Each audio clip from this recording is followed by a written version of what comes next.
In this video, I'll show you how to utilize our copy and paste style on the AIT block. Okay, so I'm just going to add a heading here and I'm going to customize this heading. All right, just add some basic styling, right? Okay, that's fine. And now I'm going to go ahead and add another heading. Again, we've got the default styling here. So I want to quickly copy the styling, which we've already entered here, onto this one. So all we have to do is go ahead and click copy styles.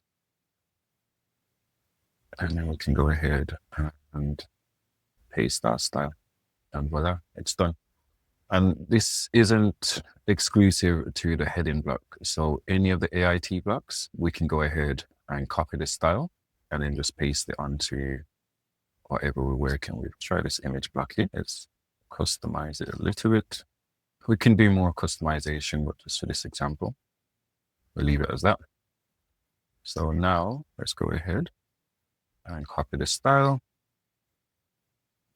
And let's go ahead and paste it on this one. Voila. Again, I'll leave a link in the description below to the AIT blocks plugin. Like and subscribe for more videos like this. And if you've got any questions, leave it in the comment box.